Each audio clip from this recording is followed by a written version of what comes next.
ভাই কি অবস্থা আপনার? কিছু বলবেন? কি করতেছেন আপনি বসে বসে? নাচেন? বসে বসে নাচেন?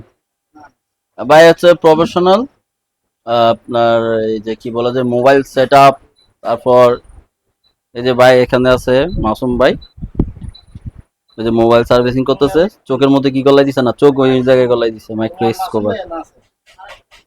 হুম।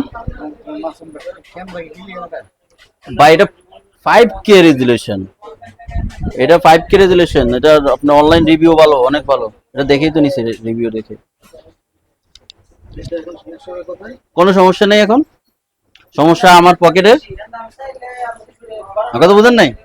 এটা ফুল নিয়ে তো, এটা আপনার ইয়ার জন্য, এই যে বাইক রাইডিং যারা করে, ব্লগিং করে যারা, সবার জন্য মানে এটা প্রযোজ্য। এই যে এটার অ্যাক্সেসরিজ অনেকগুলো তো, এখানে দেখেন। হ্যাঁ, সেটিং করে ফেলছি, বুঝে গেছি। যা বুঝার এতক্ষণ আধা ঘন্টা বসে বসে সব বুঝছি। ফাইনালি এখানে আসার সময় একটা ভিডিও দেখে সব সেটিং বুঝে নিয়েছি এখন। এখন এটা এই যে এটা অ্যাক্সেসরিজ, আর এখানে যে ভিডিও হইতেছে, ভিডিওর কোয়ালিটিটাও দেখা যাইতেছে, ঠিক আছে। এখন বিষয়টা হচ্ছে যে এটা না, বিষয়টা হচ্ছে যে এটা হচ্ছে ওয়াটারপ্রুফ, মানে পানির নিচে গিয়েও ভিডিও করতে পারবেন, বৃষ্টি পড়লেও ভিডিও করতে পারবেন, নো প্রবলেম, ঠিক আছে। আচ্ছা যাক, এখন আমাদের ভিডিওর রেকর্ডিং কোয়ালিটিটা কেমন হয়েছে